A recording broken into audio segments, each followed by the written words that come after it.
Hola, ¿qué tal? Vamos a hacer aquí un ejercicio de diodos.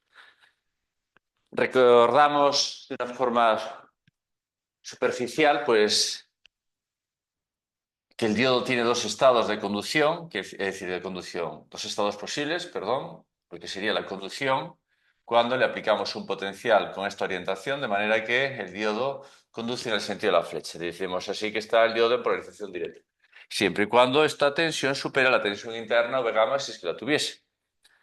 Cuando el sentido de la corriente tiende a ir en sentido contrario, pues lógicamente el diodo se lo impide. Recuerdo que un diodo, el símil hidráulico, sería como una válvula antirretorno, ¿eh? Que permite la circulación de la intensidad en este sentido y la impide en este otro. Por lo tanto, tenemos aquí este ejemplo que tenemos dos diodos al cual le aplicamos una tensión de 10,2 voltios. Los diodos, pues bueno, tienen una tensión umbral o de codo. El diodo 1, pongamos, de 0,2 voltios, para hacer números fáciles, y el diodo 2 tiene una tensión de codo de 0,6 voltios. Vamos a ver qué diodo conduce, si es que conduce, si conducen los dos.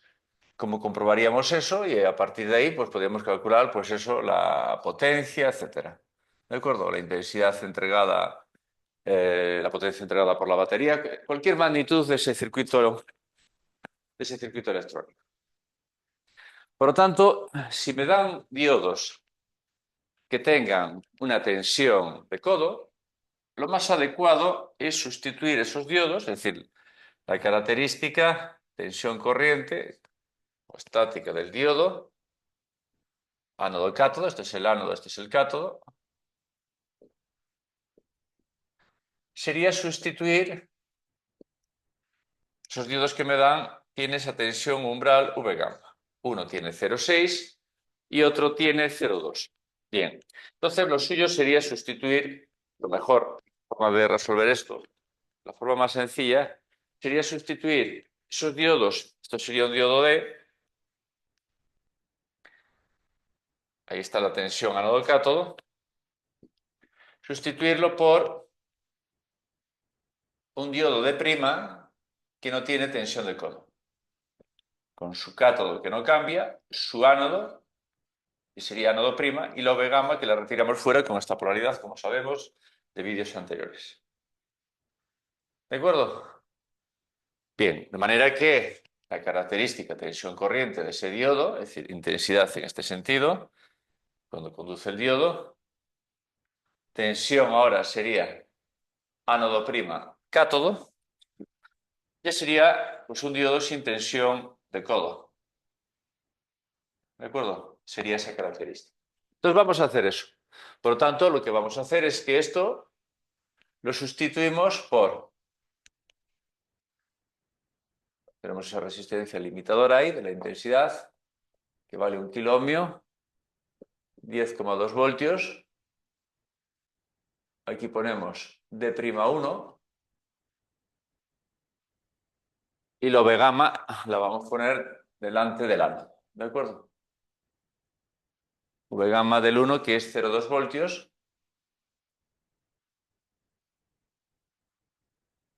Y aquí estaría el D'1, con su cátodo que no cambia, cátodo 1, su ánodo 1, y este sería el ánodo prima y el ánodo original del diodo, ¿no? Ánodo 1, cátodo 1, ánodo 2, cátodo 2.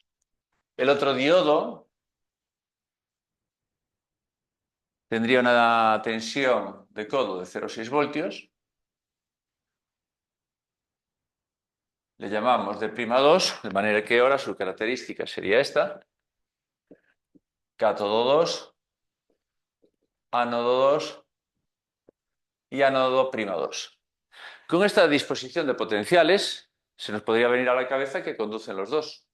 ¿De acuerdo? Entonces, si suponemos, estos serían problemas de suponer porque son tensiones constantes, que están definidas, no hay que hacer ninguna función de transferencia, no hay que hacer nada. Simplemente sería formular una hipótesis la más coherente. Podríamos pensar que los 10,2 superan a 0,2 y a 0,6 si suponemos que el diodo 1 conduce, es decir, está en polarización directa en ON, y el diodo 2, bueno, el prima, y el diodo 2 también. Sustituiríamos los diodos por su modelo. Este modelo que tienen ya es interruptor abierto e interruptor cerrado. Interruptor cerrado si están en PD, como es el caso. Entonces, claro, vemos que este circuito tan sencillo, llegamos a una situación eléctrica que sería la que estamos aquí indicando. ¿Y con qué nos encontramos? Pues nos encontramos que tenemos dos ramas en paralelo con tensiones distintas. Y eso no puede ser. ¿Vale? De hecho, si resolvemos el ejercicio, la corriente por el diodo 2, vamos a llamarle 2, nos dará negativa. ¿De acuerdo? La corriente por el diodo 1 sí que va a dar. Es decir, no puede conducir los dos a la vez porque fijarían en paralelo dos potenciales distintos. Entonces, ¿qué es lo que va a ocurrir? La hipótesis sería incorrecta. Lo que sí va a ocurrir es que el 1 esté en PD y el 2, el de prima 2, esté en PI. Efectivamente, si nosotros hacemos eso y sustituimos los diodos por su modelo en polarización directa, este de aquí y este de aquí en polarización inversa, y tendríamos ánodo prima 2, cátodo 2, aquí tendríamos la tensión ánodo prima cátodo, la intensidad del diodo 1 vendría por aquí.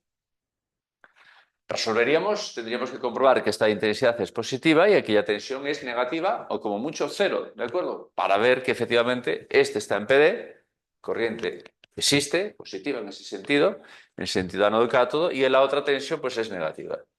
Entonces, si aquí aplico la segunda ley de Kirchhoff, tenemos que 10,2 menos 0,2 es 1 I de 1, que me da una corriente I de 1, 10,2 menos 0,2 es 10, y entre 1 de 10 miliamperios.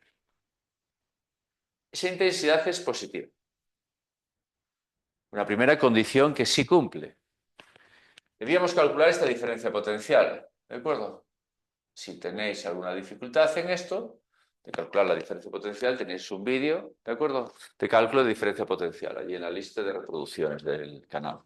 Entonces, aquí, si aplicamos la segunda ley de Kirchhoff, imaginándonos que esto podríamos imaginarnos una fuente, si queréis, pues tendríamos 0,2 menos 0,6 menos esa tensión ánodo prima cátodo 2 igual a 0. Y nos da una tensión ánodo prima cátodo 2, la pasamos a positivo, 2 menos 0,6 menos 0,4 voltios, que esto es negativo, es decir, se cumple 2. ¿De acuerdo? Por lo tanto, al cumplirse la condición 1 y la condición 2, esta segunda hipótesis que se ha formulado es una hipótesis correcta.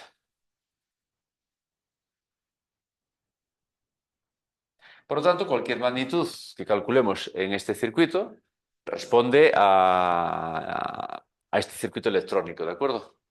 Vale, imaginaros que me piden la potencia en el diodo 1 o la tensión ánodo-cátodo. Vamos a calcular primero la tensión ánodo-cátodo del diodo 1, que sería, pues lógicamente, 0,2 voltios, y la potencia del diodo 1 sería la tensión ánodo-cátodo del diodo 1 por la intensidad del diodo 1.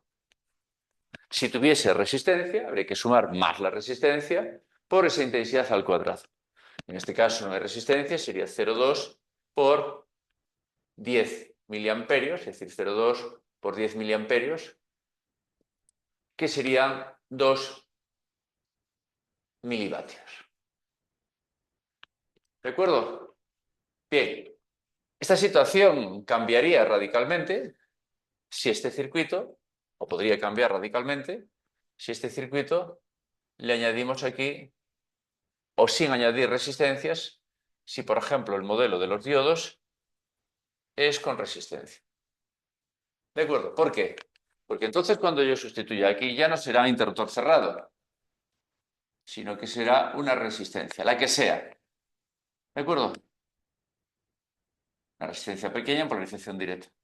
Entonces podría darse el caso, no necesariamente, de que ambos diodos conducen, porque aquí se produce el reparto, esta resistencia repartirían el potencial, de manera que podría mantener una misma diferencia potencial. Podría darse el caso de que sí, probablemente los dos conduzcan. ¿De acuerdo? Si igual aumentamos el valor de la resistencia, de no conducir uno va a ser aquel que tenga mayor tensión de codo o tensión umbral, es decir, el 2. ¿Vale?